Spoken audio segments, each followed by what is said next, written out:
Ese libro que está ahí, para que vean que confiamos tremendamente en el trabajo, no solo de Edwin como profesional y de Ricardo, sino del tema. Nuestra editorial, que se llama B. Molina Editores, lo ha patrocinado y está dentro de lo que nosotros llamamos la estantería pro homini. Cuando hablábamos el día primero, que habló Adalberto sobre este principio del derecho convencional o de los derechos humanos, el principio pro homine es todo lo que tenga que ver con el hombre tiene que ser interpretado a favor del hombre. Si hay alguna duda, siempre se tiene que interpretar a favor de la persona, del ser humano. Entonces nuestros libros tienen diferentes estanterías. Esta, que es la pro homine, es todo lo que está a favor de la persona. Y el derecho de seguros, el fraude de seguros, toda la investigación, por supuesto que tiene una dirección específica a favor del ser humano. Por eso, con mucho orgullo, nuestra editorial puede decir que es el primer libro que vamos a publicar de esta estantería, y me encanta que sea de un costarricense y un brasileño, una obra maravillosa. De verdad que queríamos presentarla para este congreso. Queríamos traerles un ejemplar a cada uno, pero no fue posible. En Costa Rica, lamentablemente, la burocracia no nos permitió traer a tiempo el libro, pero se los vamos a mandar, lo vamos a distribuir. Y quiero hacerles también un reto. Gracias. Hay que felicitar a Edwin y a Ricardo, que son los autores. Nosotros simplemente servimos de puente para que la editorial materializara esta obra tan buena. Quiero hacerles un reto a partir de esto también. Se lo dije a Dicla, se lo dije a Edwin y ahora se lo voy a decir a todos ustedes. Vamos a darles un mes de tiempo a partir de hoy. Un mes de tiempo a partir de hoy para que materialicen sus ponencias. Nos las den por escrito y nuestra editorial hace unas memorias de este congreso. ¿Qué les parece? Un mes, por favor. Materializan, hacemos la versión digital y después le damos con la versión impresa con algunos de los patrocinadores. Nuestro querido Sergio ya dijo que él se apunta como patrocinador. Estoy seguro que Arlín y su equipo también van a querer participar y todos ponemos un poquito.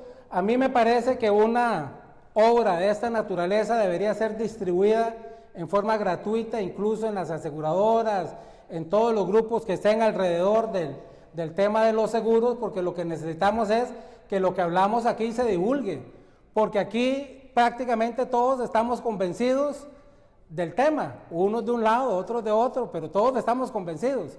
El problema es afuera, donde no hay conocimiento. El problema es afuera, donde esas capacitaciones no llegan. El problema es afuera, donde los errores se dan grandemente. Ahí es donde tenemos que poner todos de nuestra parte para poder divulgar esto. Ahora sí, voy a entrar a la parte propiamente que traía. Realmente no traía la presentación, nunca preparo una presentación porque siempre me gusta nutrirme de lo que los demás dicen. En este caso en particular, tengo esa contención que les decía de Dicla, que no me dejó preguntar, y Marcio sabe lo que es que me tengan a mí 3 días callado. Eso es prácticamente imposible, ¿verdad? Entonces, tengo tantas cosas que decir que ya no sé ni por dónde empezar. Pero la más importante de todas me parece, y por eso le eché tantas flores a Adalberto, porque yo tengo muchos años de estar hablando del tema de los derechos humanos. Como no hubo presentación, voy a hacer una pequeñísima presentación sobre los temas principales de los que voy a hablar, porque me parece importante para que sepan el contexto. Me gusta hablar de seguros, y hablo de seguros porque tengo más de 35 años de estar en el negocio de los seguros. Fui corredor durante 20 años, abogado especialista en derecho de seguros también. Entonces, digamos, desde esas dos perspectivas lo comparto. Y en materia de derechos humanos fui el abogado en el caso más emblemático, no porque yo lo diga, sino porque lo dice el presidente de la Corte Interamericana en su momento, el caso más emblemático de la Corte Interamericana, que fue el caso Artavia Murillo de la fecundación in vitro versus Costa Rica. A partir de ahí, en el 2019, se me concede lo que se llama el premio LexisNexis y la Federación Internacional de Abogados, que se llama el Premio Estado de Derecho, precisamente por la lucha a favor de los derechos humanos. Entonces, no es un tema que yo me invente, no es un tema que me guste hablarlo por hablarlo, sino que tenemos muchos años de estarlo tratando.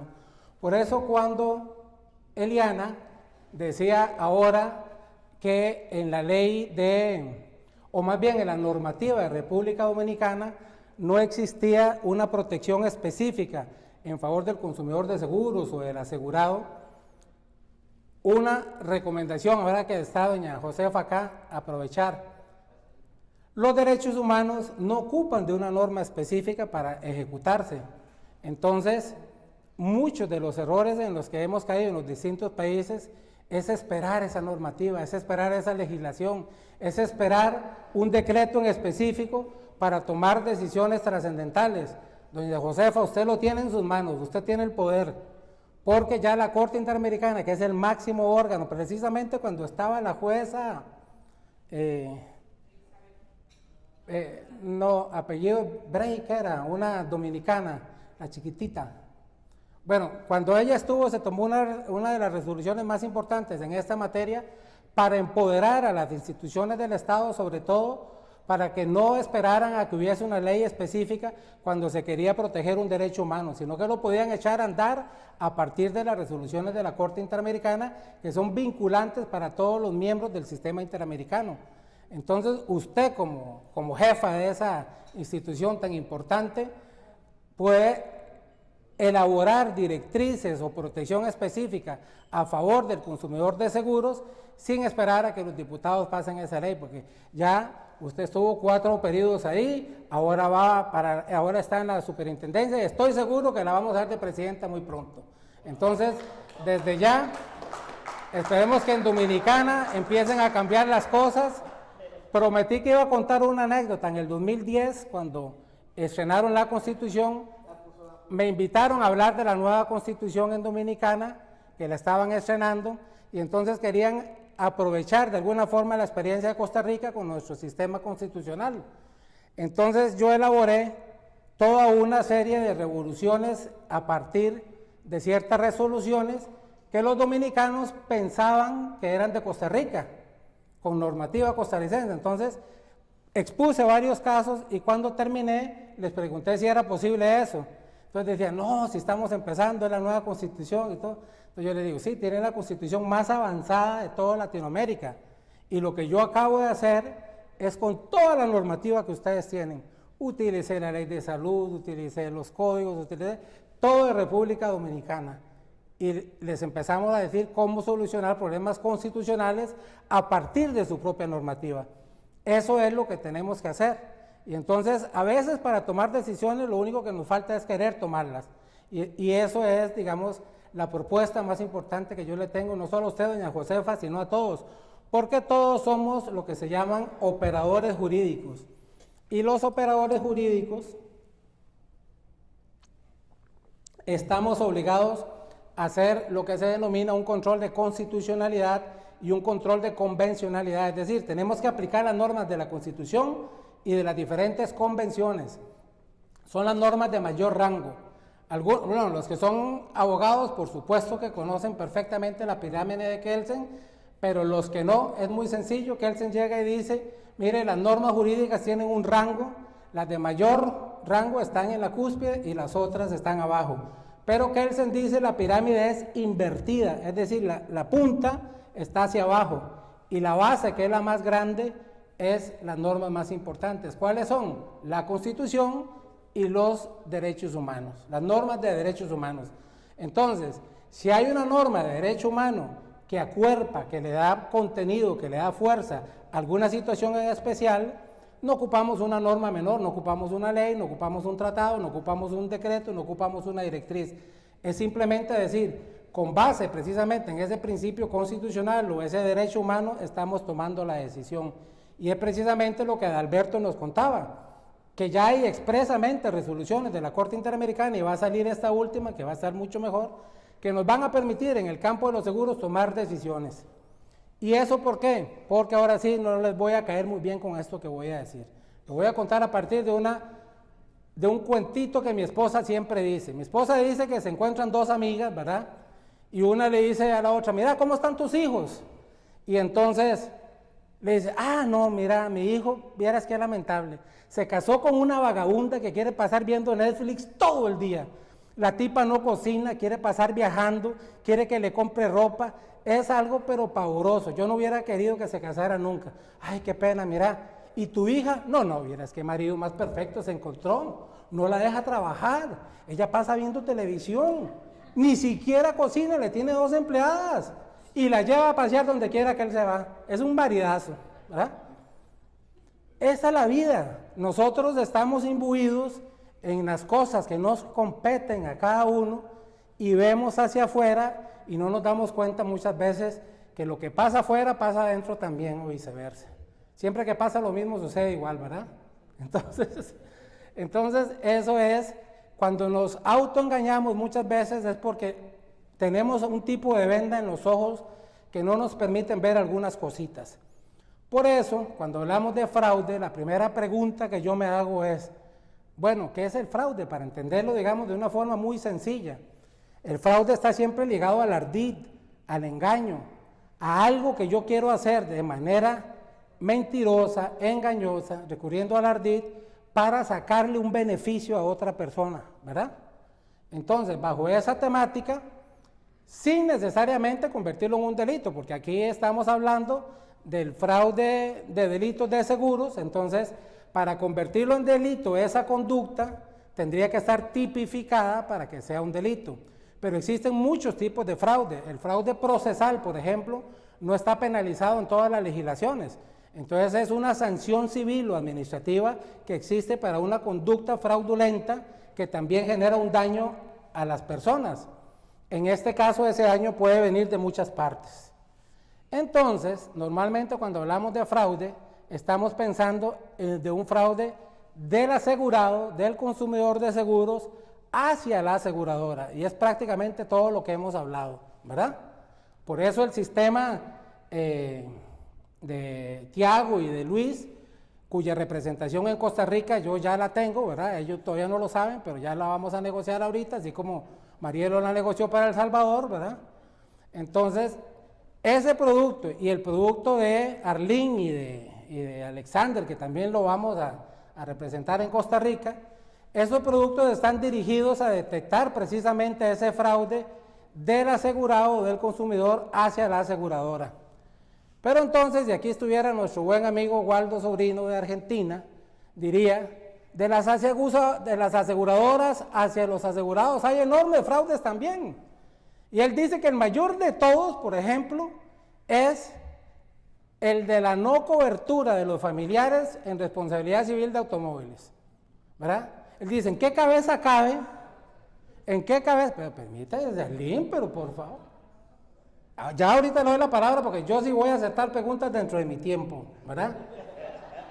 Yo voy a dar de mi tiempo para que me pregunten y me acribillen. Bueno, entonces estamos claros que el tema de la construcción de la cobertura admite, como acaba de decir Andrea, como dijo Andrea virtualmente, el seguro va a llegar hasta el límite que se le ponga, porque el seguro no puede ser ilimitado, no puede cubrir todo lo que se le ocurra o todo lo que el derecho tenga, tiene sus límites. El problema es que si el consumidor no conoce esos límites, no sabe esos límites, se le explica con palabras que no entiende, ¿verdad? O peor aún, se le dejan ahí para que se dé cuenta hasta que el siniestro viene. Mi hijo me pregunta, papá, ¿qué es un siniestro? Todo lo malo. Y entonces Elian viene y se lo confirma después cuando dice todo lo que genera dolor, ¿verdad? Entonces, pero la palabra siniestro es horrible, suena feo, ¿verdad? Y en seguros hay un montón de palabras feas que confunden al consumidor. Y entonces se llega a dar cuenta de las situaciones de manera sorpresiva cuando ya tiene el siniestro encima. Y entonces cuando él llega y le dice, mire, usted iba con su hijo en el vehículo, pobrecito el chiquito, se quebró los brazos y las piernas, pero como es su hijo, no está cubierto, porque él no es un tercero. ¿En qué cabeza cabe eso, por Dios, en serio? Solo en el mundo de los seguros, porque es un mundo totalmente ajeno a la realidad de las personas de carne y hueso.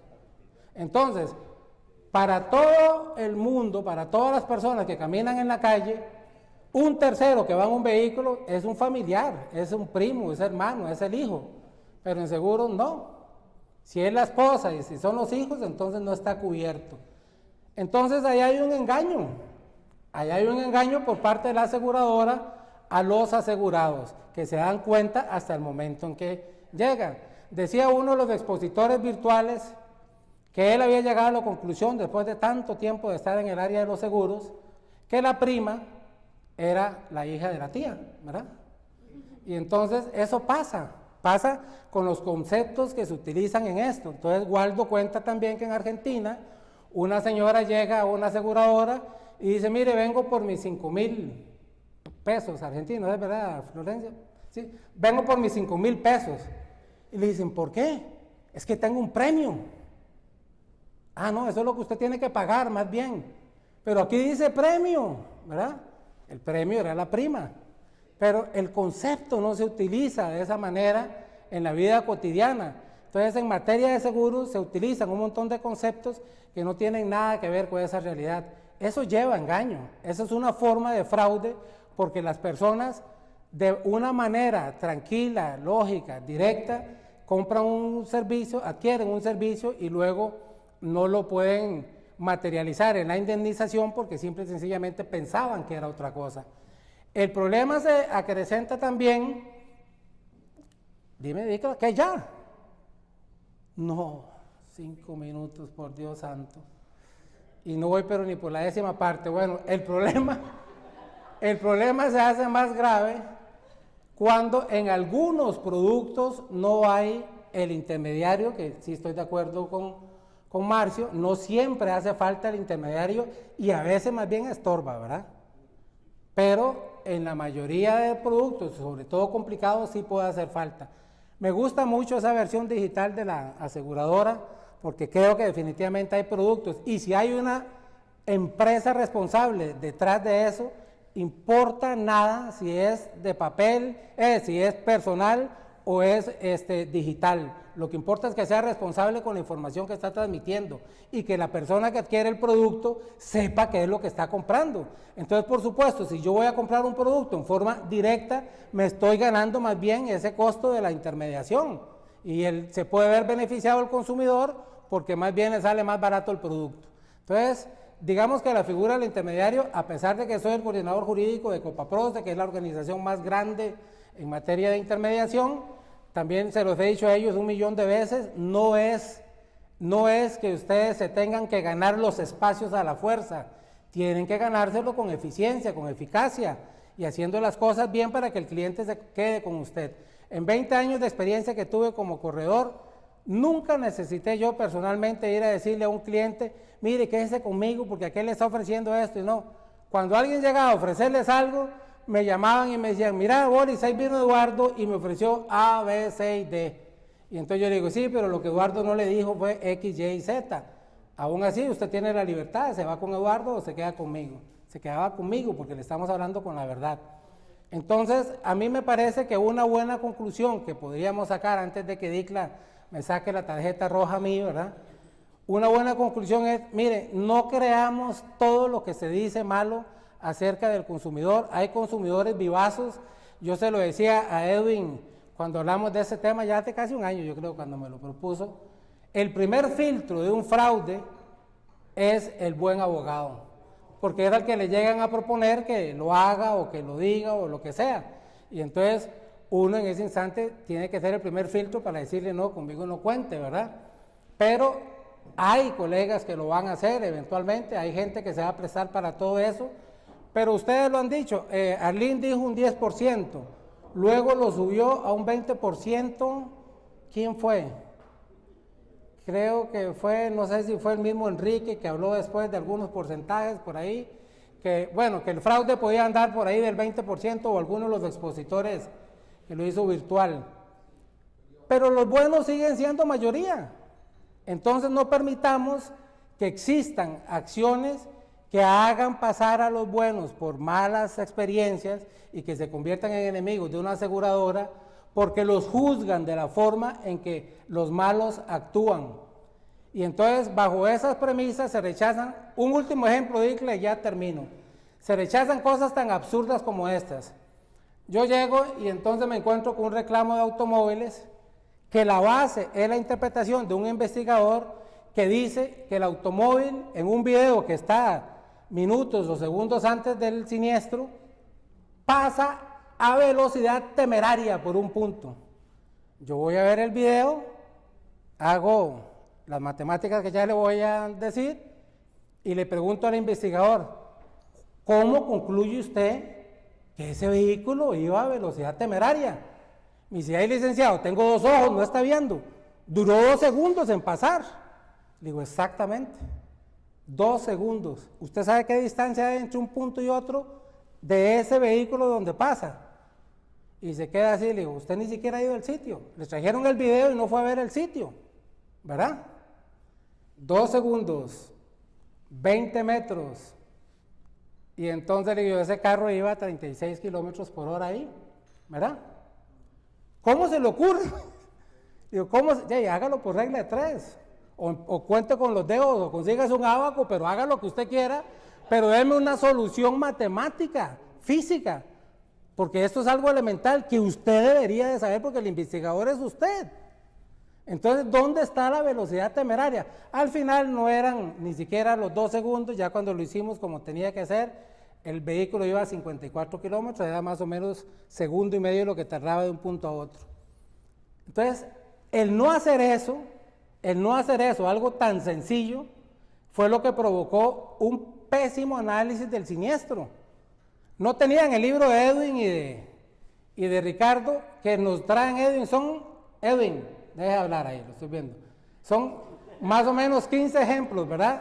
Prácticos, de distintas áreas, donde ellos establecen cómo hacer un ajuste de pérdidas, cómo hacer un análisis adecuado, científico. Miren, nada más lindo para uno como abogado cuando llega a la aseguradora y se encuentra con un tipo como Edwin o como Ricardo, como muchos de ustedes, me imagino que son así, y le dan una explicación científica de por qué están haciendo ese rechazo del reclamo. Y uno hace el análisis y dice, no, mire, le dice al cliente, aquí no hay nada que hacer, tienen toda la razón del mundo. Pero esos casos son excepcionales, todos ustedes son excepcionales. Por eso tenemos que hacer las memorias de este congreso para pasarle a la gente ordinaria y que se dé cuenta que aquí todos somos extraordinarios. Muchas gracias.